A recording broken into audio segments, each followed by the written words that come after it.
Hello, everybody. Good afternoon, good morning, good evening, wherever in the world you are. Welcome to today's UFI Connects. My name is Kai Hattendorf. I'm the Managing Director and CEO of UFI. And preparing for the session, I looked back in my diary and we did the first one of these sessions 1 year and 10 days ago as COVID made its way across the world from Asia. And little did we know that we would still be at it with around 50 sessions delivered so far 1 year later. So as you know, this is an interactive format where we put one topic on the spot, have a conversation with a group of panelists, and then have a conversation with you, because this is about not having a webinar where you listen to presentations, but just as much about having a discussion. Our topic today is one that is venue-centric, and we focus on the use of venues as temporary vaccination centers. As all around the world, more vaccines luckily become available in our fight against COVID-19. And we need to vaccinate people, and we need to make people travel again to get our industry back, to get the licenses back to operate, and to be able to build the meeting places and the marketplaces that all the industries and sectors we serve need to come back and bounce back after the pandemic.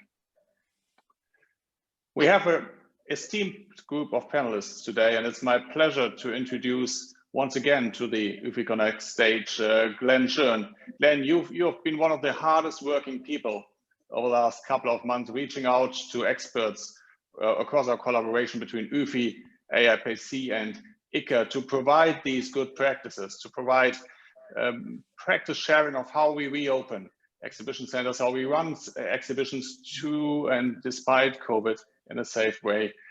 We've done a session and we've done a report on the use of venues as hospitals and temporary emergency structures. And now many venues around the world are being used as vaccination centers. And you've guided us through putting together this panel. And I would say over to you. Thank you very much for the introduction, Kai, and welcome everybody today to this UFI Connect session. I am just switching over to a few slides I have for you. It's my privilege today to moderate this panel. We have with us Alan Steele from the Javits Center, Jordi Estruga from the Fira Barcelona, Ali AbdulQader from the Dubai World Trade Center. And just to sort of set the stage today, we had hoped to have one other speaker here today, Fernanda Ascar from the Sao Paulo Turismo Anhembi, organization. Unfortunately, due to personal reasons, she wasn't able to make it. We had looked to see if somebody else from Sao Paulo would have been able to join us. Unfortunately, they're literally so busy giving vaccinations and doing other tasks and helping the poor and homeless at the moment in the city.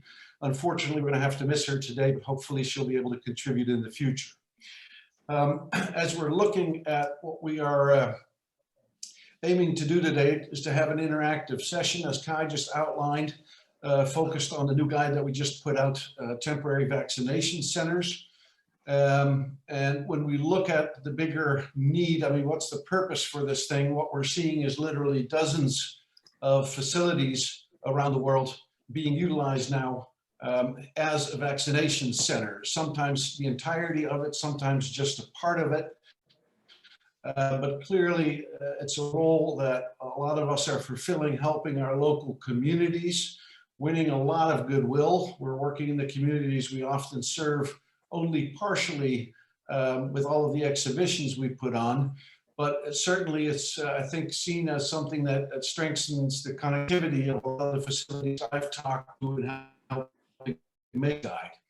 And as we look now, not just at some of the participants today who reflected, but literally we've had from across the planet centers from UFI and its G3 partners helping out, providing input for this new document. And we're very privileged that both from Europe, from the Middle East, and from North America now we have some input here live today for you as well to help illustrate some of the knowledge. The report, as we set it up, had 5 main components. Of those, the first obviously was just a general introduction, but when we look at how we tried to format the information, and this was based in part on UFI task force members, but also people who were providing input. What we noticed was that a lot of facilities serving as an emergency vaccination center had some issues in getting set up and getting going in their first interaction with local health authorities. So we put that into a separate chapter.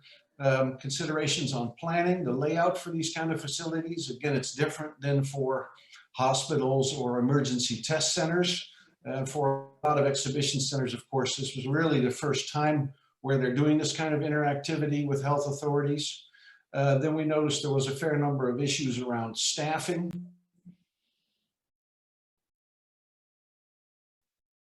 My apologies. I don't know, there we go. I believe I was muted there for a moment. But how much do we need, and can we engage our own staff in serving as a vaccination center? And fifth, we looked at anticipating the likely challenges that a lot of these centers are running into. So the first part is a lot more sort of the how-to. How do you set up? How do you get going? What are some of the elements you can think about in planning? And again, here we've had some absolutely wonderfully useful input also from national authorities through UFI members, including British authorities, American authorities, local authorities in Brazil who've provided some knowledge and input for us to share with you today. And in structuring the document, the last main component where I think we are delivering a lot of value here to the readership deals with some of the challenges they ran into. What were the difficulties? What was not so smooth? What was harder to do in order to really going smoothly after just a few days in operation?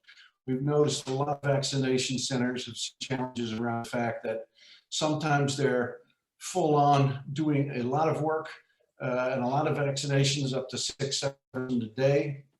And at other times we have issues where it's only 200. So some of these facilities have also had challenges simply in adjusting to the volume of work that they're doing on a daily basis. A bare part of the value of what UFI delivered here together with its G3 partners is simply around the fact that in a lot of countries around the world, there's not a clear standard or a clear blueprint on how to do this and what to watch for. And it's one thing I'm looking forward to the contributions coming in just a moment from the panelists here, is their insights on what were key learnings and what were key challenges that they ran into. So thank you very much. Let me stop there. And what we're going to do now is we're going to go to the opening statements, prepared remarks in order. First Ali, then Alan, and then Jordi. So Ali, may I please give the floor to you over in the Dubai World Trade Center. Thank you, Glenn. Thank you very much. With around 500,000 area of land and the 22 halls that we had, we used to welcome 3 million visitors a year under old norm, if you can call it, because we have a new norm now. So in how we were contributing to the UAE economy through the exhibitions and the conferences, but certainly this pandemic put everything onto hold and everything stopped, and we were not the exception. So at the time that the UAE government were looking for the areas to ease the pressure on the hospitals as a result of the disastrous consequences, if we can call it, of the pandemic, they looked for other areas, which our halls, to turn it into field hospital, which we did. And we welcomed our first patient on 18th of April 2020. And then the last patient left the hospital on 8th of July. Now, why Dubai World Trade Center? Because again, everything was ready. The only thing that we needed was some technical matters which to be taken care of. We were looking at the engineering, mostly engineering. That's why I came there as a project manager, because most of the thing involved with the field hospital was the technical things like HEPA filters, like negative pressures, like these oxygens and everything that has to be provided, because this was an ICU hospital. It was not a normal hospital. So then we were done with the hospital, and then we started our first, if we can call it, under the new norm. We sat down if we could create the balance between living our lives and then at the same time being healthy and safe. So we came out with, there was a first conference, AI conference, which was carried out on 18th of July, 16th of July, sorry, of 2020. And with the new COVID precautionary guidelines, it was a new norm for everybody. It was very new. So everybody was surprised with the way that we carried out these conferences compared to how we used to be. It was only a couple of hundred people involved in the conference. There were not thousands that it used to be for our exhibitions. But then that was it. I mean, we had to live our lives. Now, the other issue that came out during the pandemic was now the vaccinations, and then where to vaccinate people, because now the number of people that we want to vaccinate, and then the goals that the government has kept, the UAE government, for vaccinating all of the population before the summer. They came to us, and we have two arms of the health authorities. We have the Dubai Health Authority, and then we have the Ministry of Health.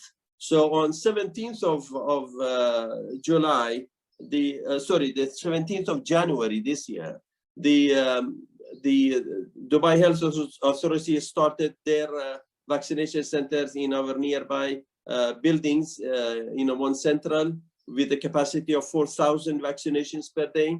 And the next day, on 18th of Jan, the Ministry of Health started another vaccination centers for the in our Al-Multaqa Boardroom.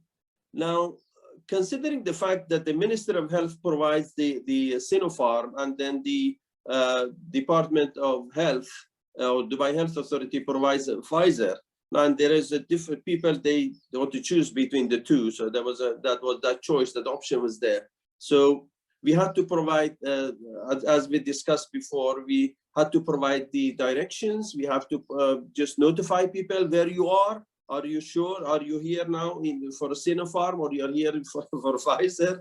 There were so many challenges, and then day by day we were learning something new, from the queuing to the using the other halls and sit for the seating area, because now you had at one time 1,000 people, 1,500, 2,000 people used to come in the morning just for the vaccination, because there was so much worried about their health and their family health, and everybody was just turning up for vaccination. So we had to cater all of this.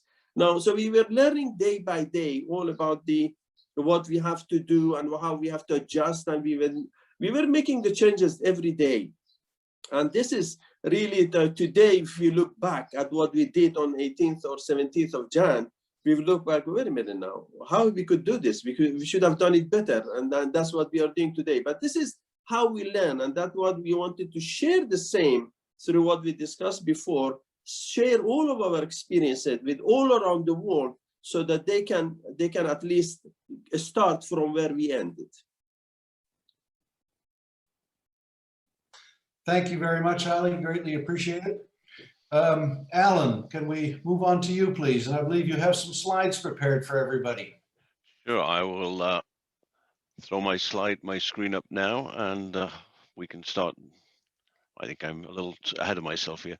So yes, thank you everyone, and I could certainly echo what Ali said in terms of some of the confusion and disorganization that accompanied both our time as a hospital and our time as now as a vaccination center. Understandably, in times of pandemic, not everyone has thought all the way through this process until it actually reaches you. So we were a hospital also last year. We are a vaccination station now. We did not at any time reopen fully for event business, although we did convert one of our smaller halls into a broadcast studio, and we produced a number of hybrid events working with our customers. and with some new customers too. So we did not lose all activity, but we did essentially change our function to that of a medical one. And I have said to the events industry, the reality is that as much as we all want to get open again, the best thing that we as a convention center can do to get open again is work as a vaccination center and get as many people as possible vaccinated. So that is how we feel about the way in which it's presented. We work with a number of different organizations. The New York State Department of Health leads the charge, with the New York National Guard providing a labor force, and the governor's office oversees this. So we have a fairly sophisticated operation in the sense that we have to queue a lot of people, verify a lot of registration information, but we've been able to do it, I think, fairly quickly, because we have a program we call the Eye of the Needle, which essentially talks about how quickly you can get vaccine into syringes and how quickly you can get syringes into arms, because that ultimately dictates how many people you can vaccinate in a day. And we're currently vaccinating. Today, we'll do about 9,800 people. We've vaccinated so far since January about just over 300,000 vaccines. With this, the view you have here is of the vaccine area. This is the vaccine area at the back here. We have some emergency rooms set up here in case of anyone having a reaction to the vaccination. And then these are our rest areas.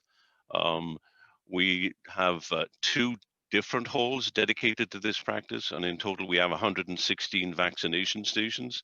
Those 116 vaccination stations can each accommodate up to 2 vaccinators. So we have a capacity of over 300 vaccines being administered at once. The challenge with all of this is finding the people. They're working 12-hour days, and many of the people that we have now, particularly in our pharmacy area, have been working since the middle of January, essentially without a break. So staffing is a real challenge, not just in the medical area, but also in the registration process.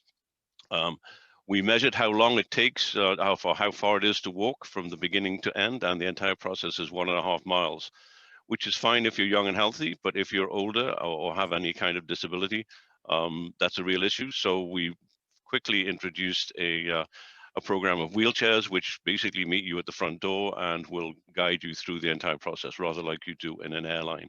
That was essential for many of our older customers. This number says 260,000. I looked this morning; it's actually up to 300,000, and we did on a record day do 14,000 vaccines. That was a day when we were actually open 24 hours. We did vaccines from 8 in the morning until 6 at night, and then we did them from 9 in the morning until 9 at night until 6 in the morning. I would not recommend that to anyone. If you can, you are better off to build another station and double your capacity rather than extend the hours in that kind of fashion. That was very taxing on us and on the people who worked with us. We also tried to imbue into the whole process a sense of hospitality. We worked very hard with the National Guard, and they've been very receptive to being nice to people at all times, welcoming them, thanking them. We instituted this wall of thanks where people write their feelings about how they are after they've had a vaccination. We provide everyone with "I got vaccinated" stickers, and then we provide the first patient each day gets a jar of what we call Jacob's honey, which is from the beehives on our green roof. It's just another way of trying to be a little different and not just a vaccination center. We also have introduced a program where we have musicians playing from 11 o'clock till 1 o'clock every day. Live events having gone away in New York, this is really a very appealing program. We have people who, on hearing music, will begin to cry. We've had people dancing in the aisles. It's been wonderful just to see, and for me, reinforce just how important face-to-face meetings are and how much we will bounce back once we get through this whole program.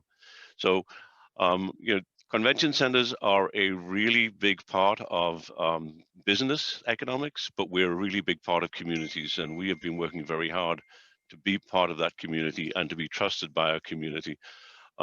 What it has also helped us to do is to raise our profile with many customers and to attract business prospects. So we are very happy with where we are, but we will be even more happy when we are no longer administering vaccinations. And that's all I have to say, and questions I can take later, I think, is the plan. So thank you for listening. Thank you very much, Alan. Greatly appreciate your contribution there. If you could uncouple the screen share, and then we can go over to Jordi, and we look forward to Jordi's opening statement and contribution. Jordi, the floor is yours. So many thanks, Glenn, and many thanks, Ali and Alan, for the sharing. I must say that we are working to have a vaccination center, and we have the plans in place and so on. We haven't started vaccinating yet. So yes, we did last year. We were a medical center also, but we did not receive any patients on that side.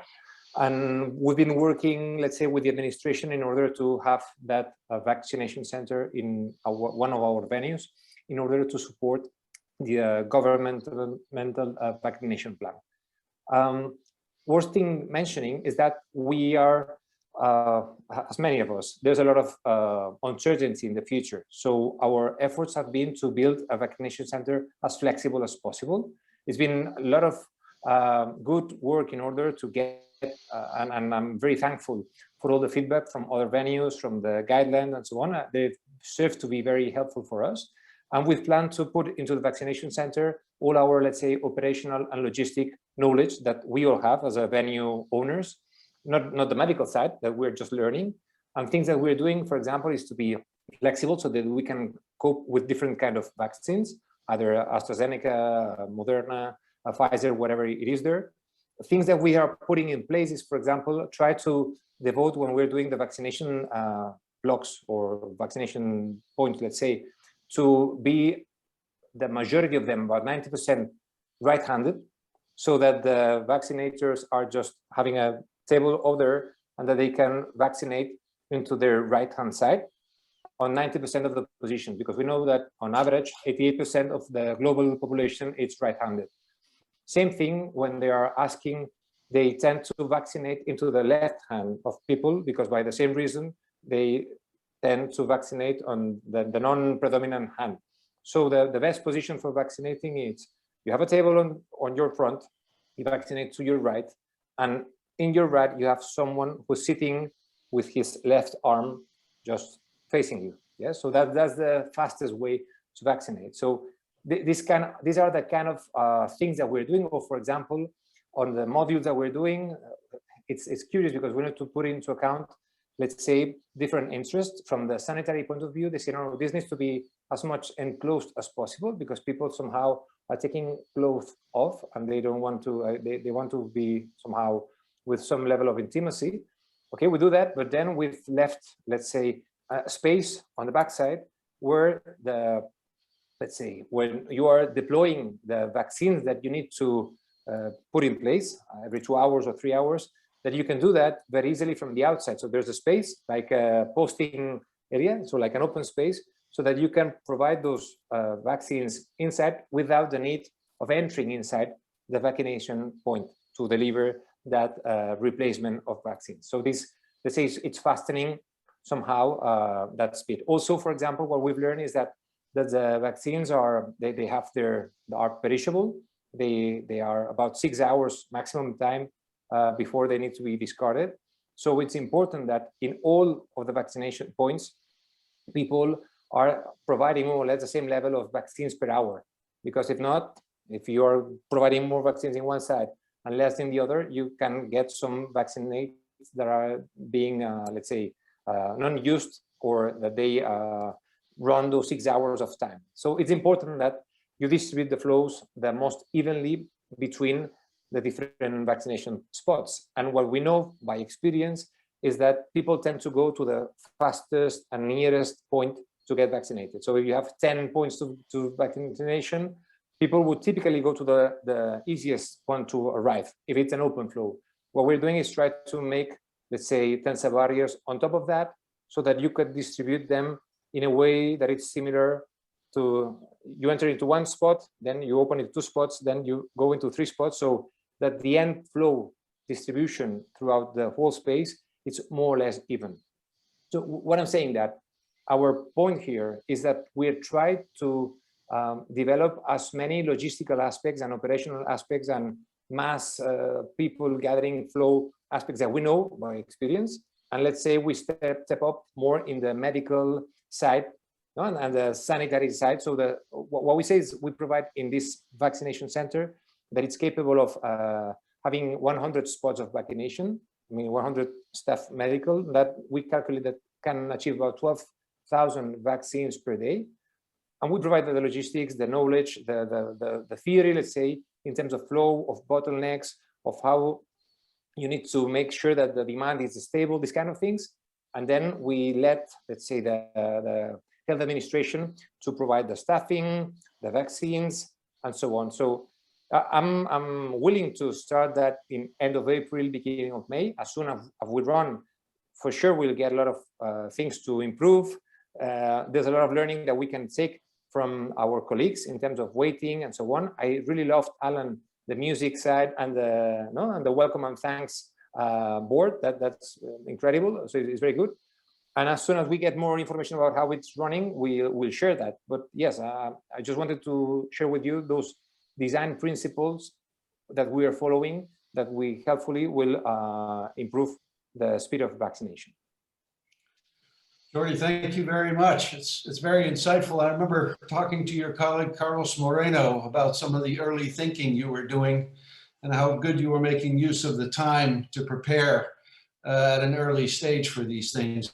Thank you all three for your opening statements. I have a few here and there follow-up questions before we'll throw it open. And I hope that people feel free, please, to pose questions. We'll be taking them off the screen here shortly. I know several UFI members indicated beforehand they had a number of issues they wanted to ask the expert panel, so please do so.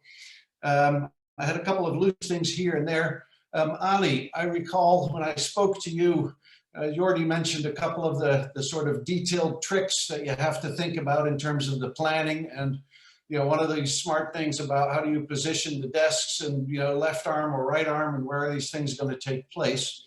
I remember speaking to you, and one of the important things you mentioned that you all had learned earlier on, even preparing before being a vaccination center, a medical center, and that was ventilation. And I was wondering, I believe your background is engineering. Is there anything there on the issue, the very important issue of good ventilation in a center that you might want to share, or the standards that the government was holding you to? I know this session is about the vaccination, but the PCR testing, which is now becoming a part of every exhibition that we are doing, the ventilation is a key factor there, because now, and the negative pressure, because when we have the PCR testing facility, there has to be a negative pressure compared to the surrounding. And that then you have to take it out through a HEPA filter. Now, these are the things that you needed now, choosing the right place for the PCR testing. Now, the vaccination center is easy because now that you have done it already, and now we have done it through our exhibitions. And now also what we are trying to do now, which for our future exhibition, is that when someone registers for an exhibition, they have a choice of, do you need vaccination? And if you need vaccination, you can register for a certain time that you need to vaccinate yourself.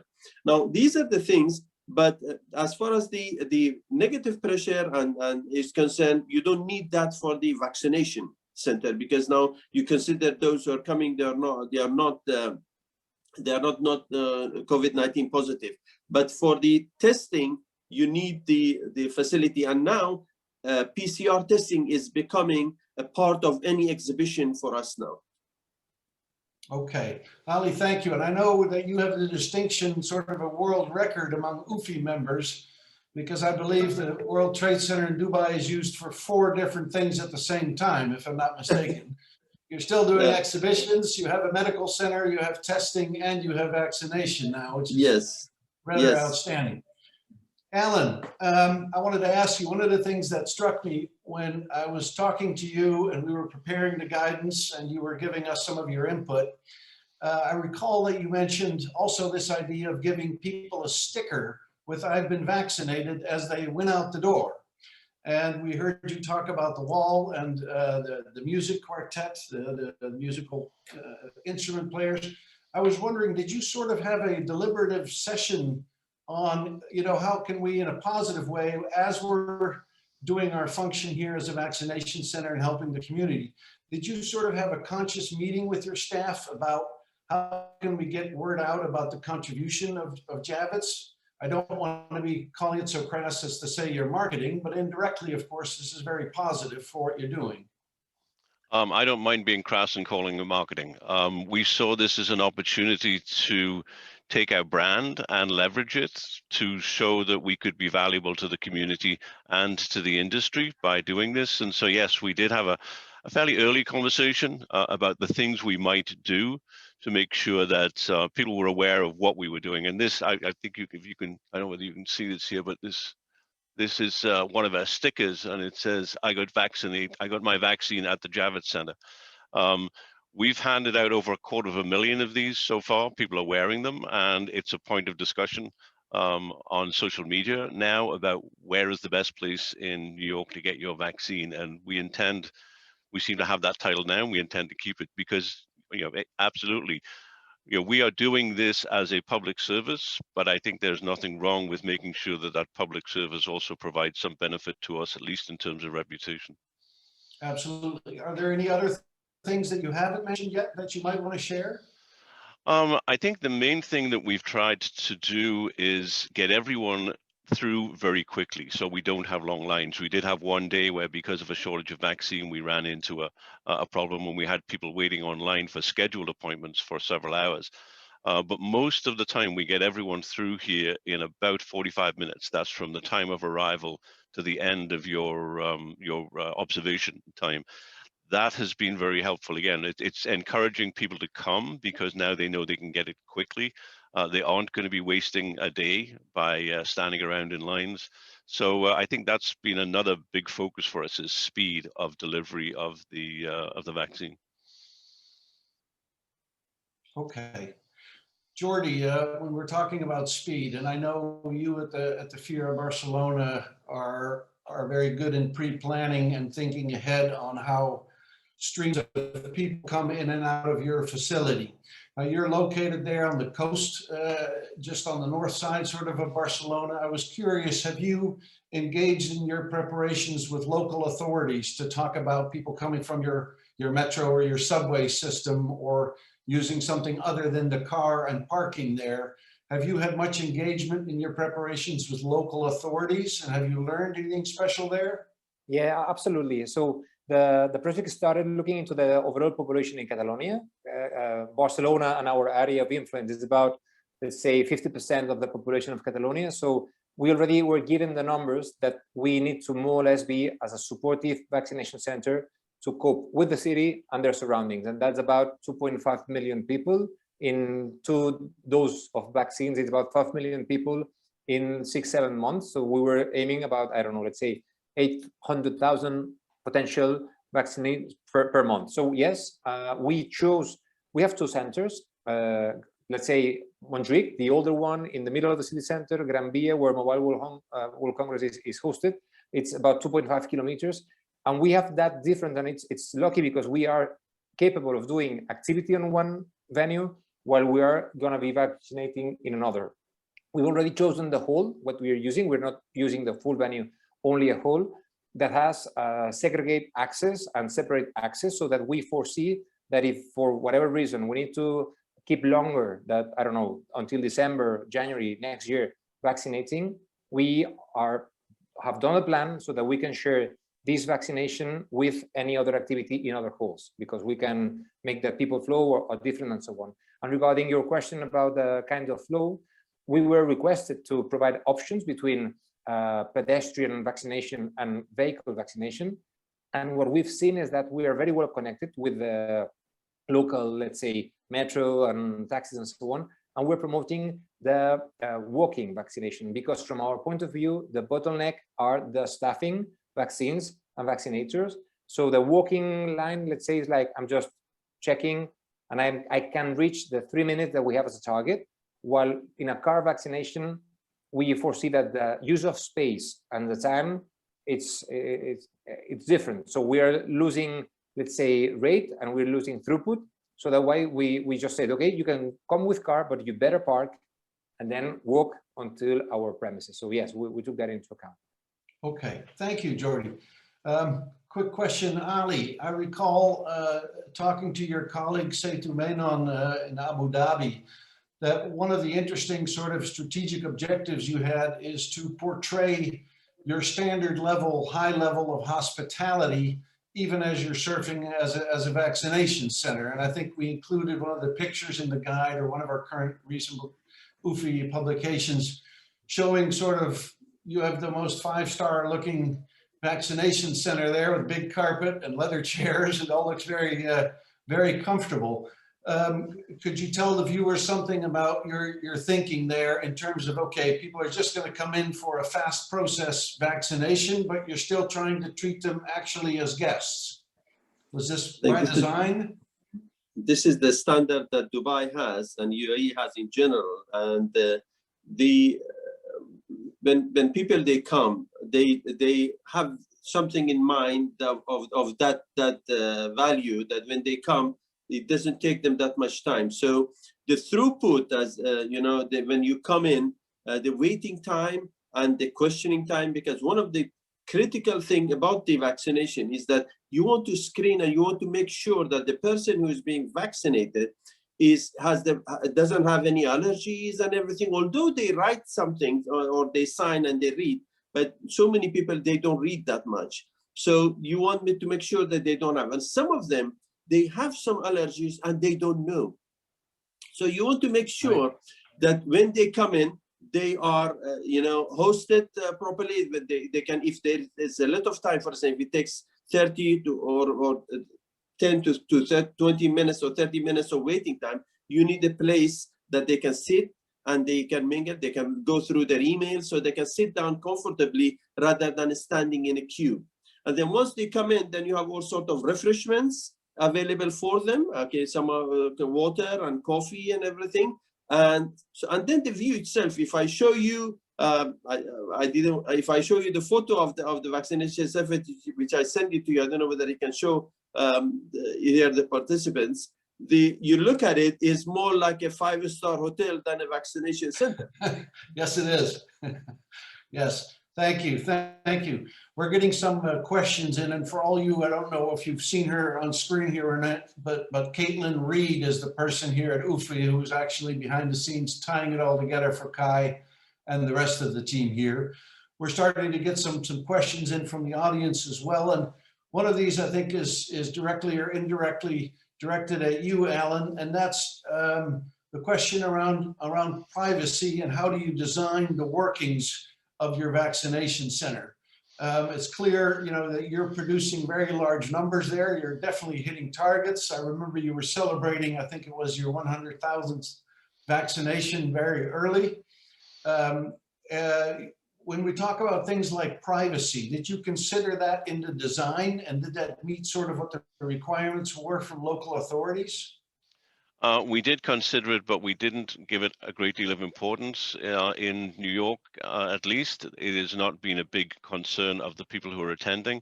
If it is a concern, we have about 6 closed-off vaccination units where you can go in, curtains can be drawn, and you can have your vaccination in privacy. That's also for people who are a little nervous or have some mental condition, other issues. But we didn't give privacy a lot of concern. We focused more on being able to make sure we could sanitize everything as we went forward. So we have a clean floor, we have a bare floor, which we sanitize every day throughout the day. Each chair that a participant sits in when they leave it, if it's at the medical station, the nurse then sprays the chair down. If they're in the waiting station, the National Guards person sprays the chair down. So there's this constant attempt to try and, yes, be comfortable. Privacy is not really a big issue, but we need to be sanitized, because the irony for me in New York is that I'm only allowed to have 150 people in my building at any one time. However, right now, as a vaccination station, I have over 1,000 medical staff and National Guard, and on any day we put about 8,000 people through.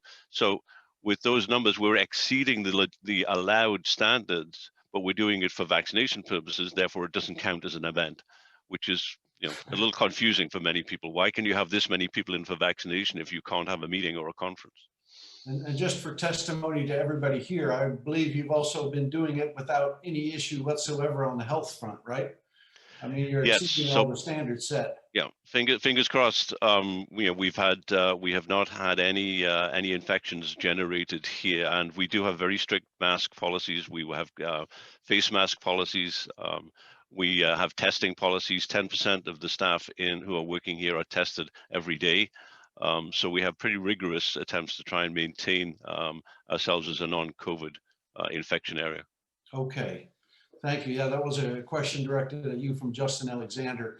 I noticed that Carla Ugele, I hope I'm pronouncing it correctly. I'm sorry if I'm not, but I think has a contributing comment to make here on line management. And is it possible, Caitlin, that you give the floor for a moment to Carla? And Carla, please tell us where you're based. I'm based in Germany, and you pronounced my name completely right. That's wonderful. But just call me Carla, this is very easy. Yeah, thank you very much for these wonderful solutions and ideas and insights we have had from these three speakers. And when I listened especially to Alan at the very beginning, it reminded me of something very different. It reminded me of, in Germany, we say Schlangenmanagement. Well, that's the management of a queue when people are queuing up. And we had this whenever we had expos, big expos, because the German pavilions all over the last decades, when there was an expo, they had to do management of these queuing up people.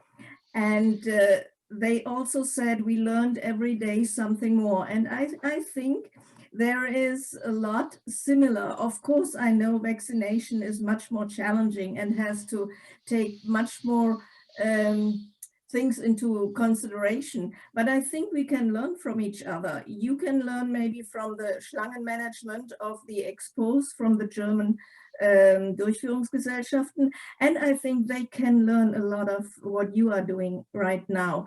And this is just what I wanted to mention and what I see, that there are a lot of similarities. Thank you for letting me share this idea. Absolutely, Carla. Thank you very much for contributing. Glenn, if I could just make a comment in response to that. Carla is absolutely right. One of the most essential planning parts of this is queuing. I mean, we're taking in on an hourly basis 800 people every hour.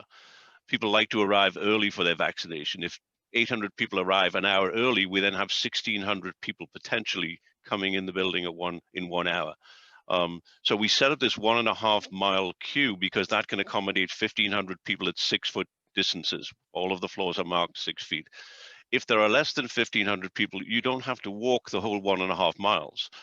Soldiers will open the rope and stanchion and you'll come through very quickly. So part of what you have to do is have great line planning, and then you have to have great line management, because not everybody needs to walk the entire maze before they get to the vaccination area. And I think maybe there you can be thankful for the assistance of the military there, which of course not everybody worldwide enjoys the same way. I know Nick Dugdale-Moore from UFI, I believe, has a question. Nick, do you want to just take the floor for a moment? Yeah, thanks, Glenn, and thank you to all the speakers. I was just wondering, because of course, the same authorities that we're supporting now, and supported last year with the temporary hospital facilities, are the same ones that we're sort of negotiating with for the reopening and trying to get that license to operate. I'm wondering if this has helped shape that conversation, and helped with the kind of leverage with those same authorities. May I?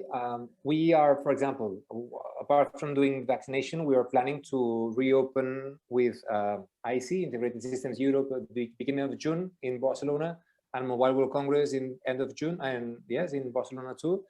And no doubt that we think that is something that can help.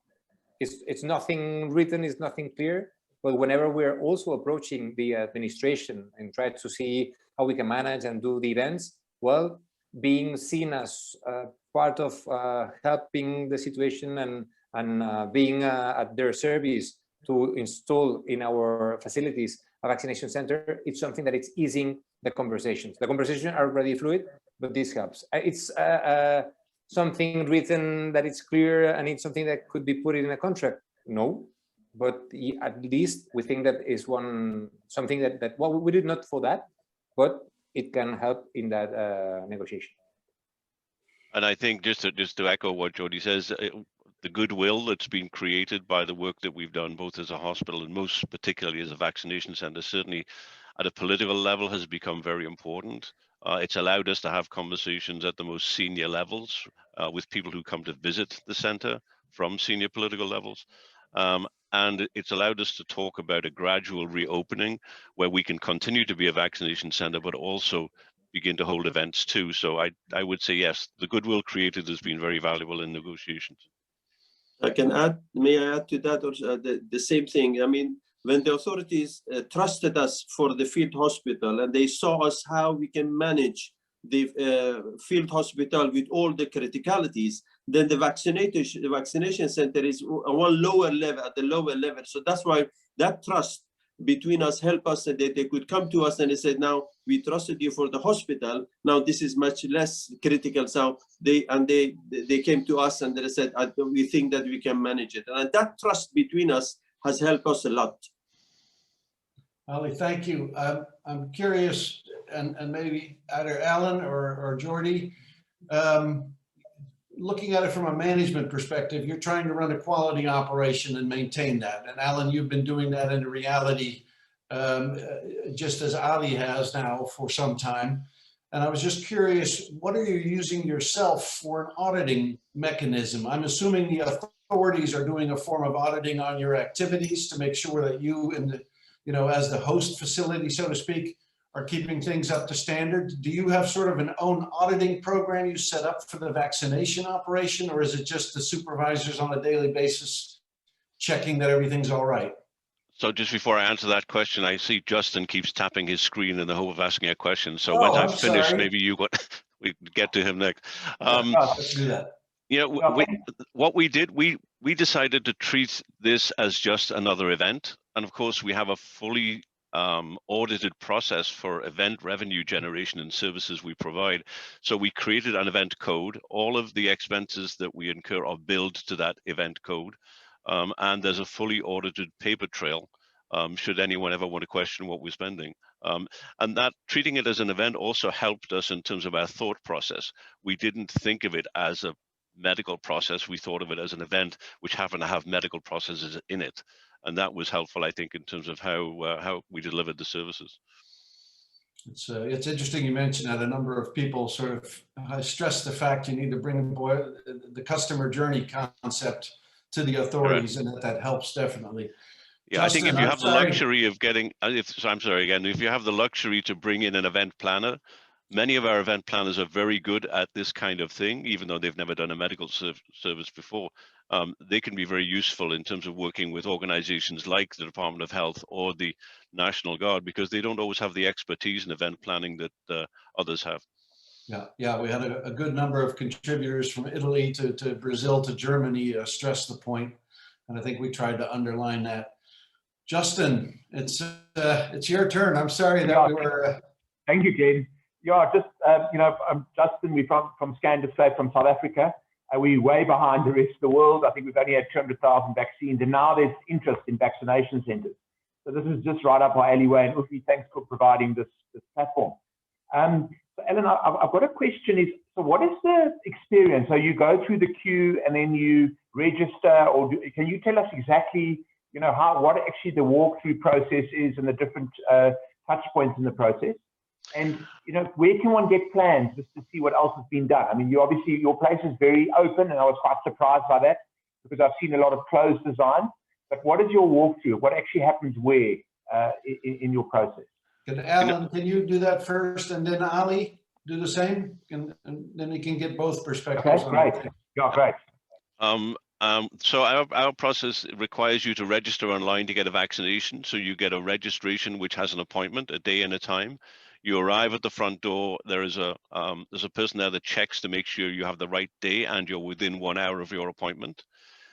You're then sent into the line and you go into a registration area. In that registration area, the credentials that you use to claim a vaccine, because there have been limitations on who could get it, age limitations, health limitations, etc.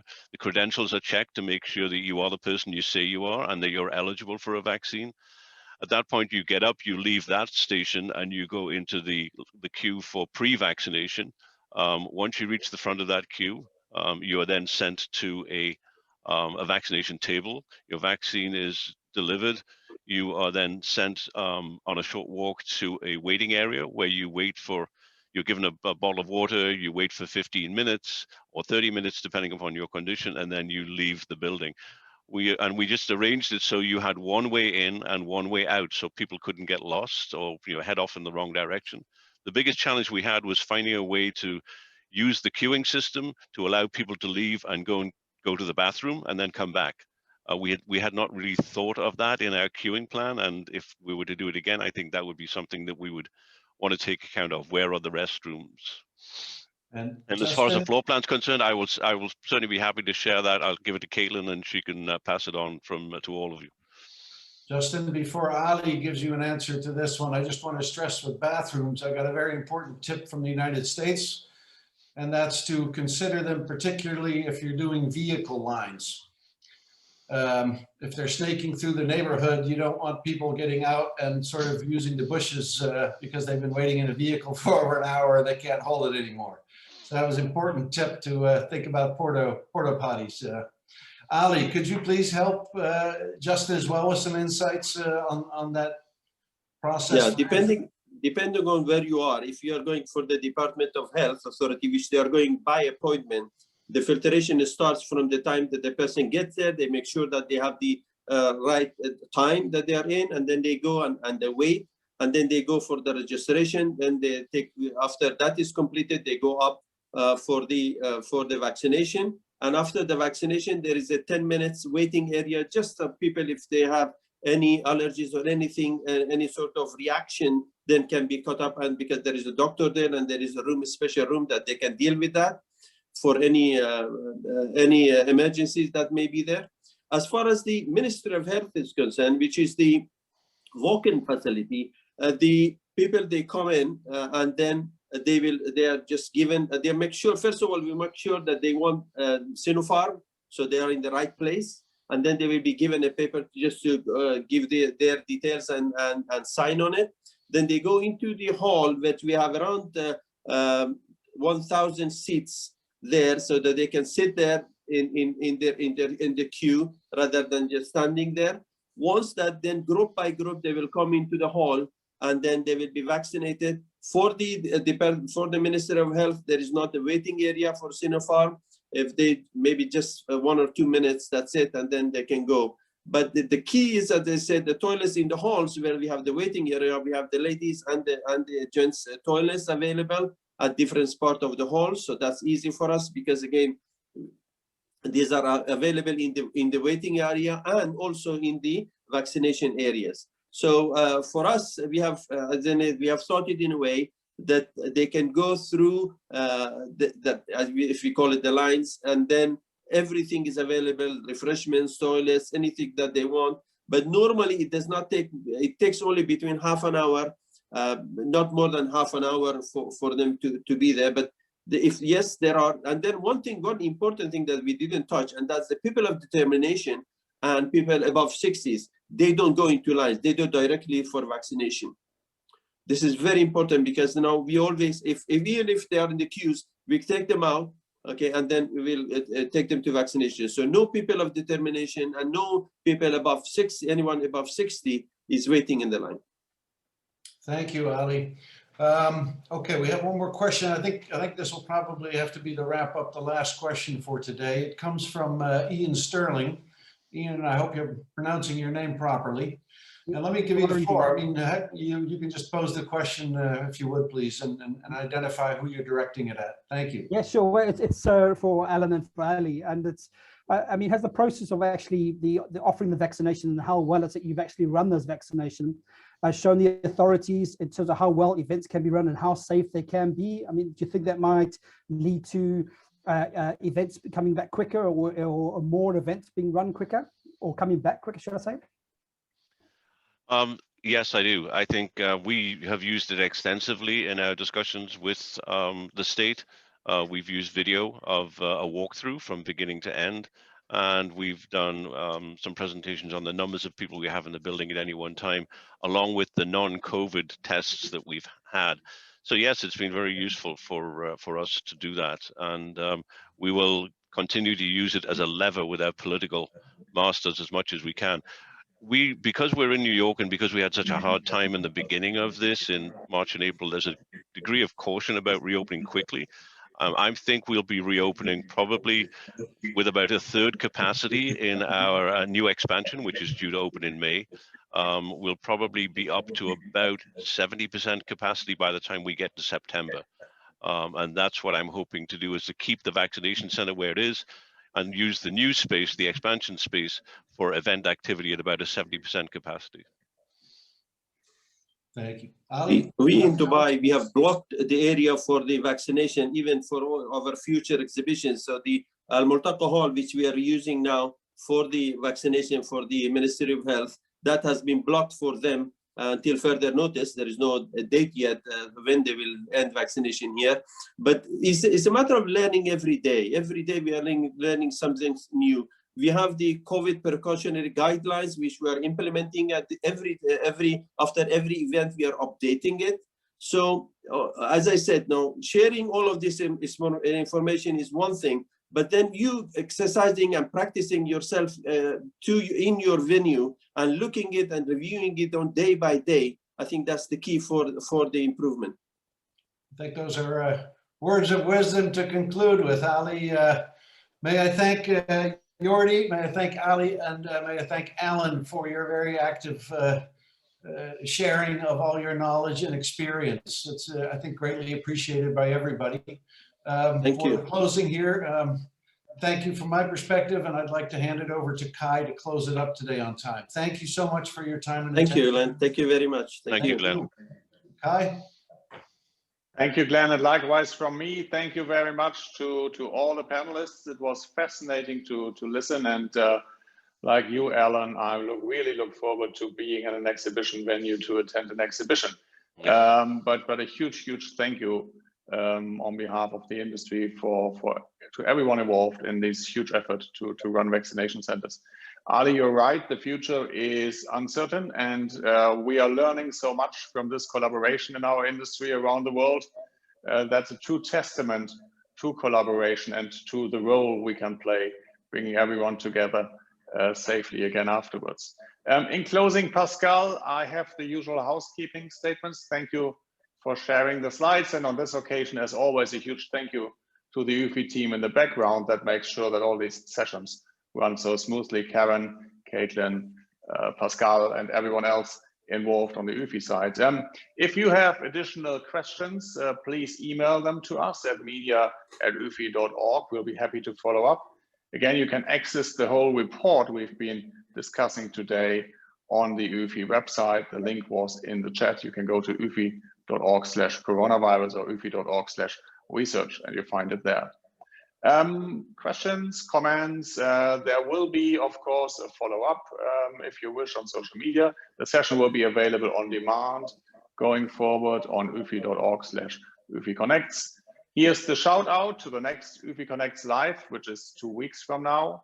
We'll take a 1-week Easter break and rerun one of the most requested sessions from an earlier UFI event next week. Next live session on Wednesday, April 14. We'll discover new ways of engaging the audiences. We're going to talk Clubhouse. We're going to talk platforms outside of Zoom to see what we can learn from this plenitude of options to talk to audiences and keep communities engaged. I look forward to having Catherine, Luke, and Mike on that panel, and I will be moderating it. In closing, a huge thank you to you for joining, and a thank you to our UFI Diamond sponsors for their continuing support. That's TSAP in Thailand, the Qatar National Tourism Authority, Shenzhen World in Shenzhen, and Freeman. That's it from us for today. Happy Easter to all of those who are celebrating. Have a lovely sunny weekend if you're not celebrating Easter. And wherever you are, stay safe, stay healthy. Get shots at vaccination centers run by the industry if you can. And I look forward to seeing you again soon. Thank you for joining today.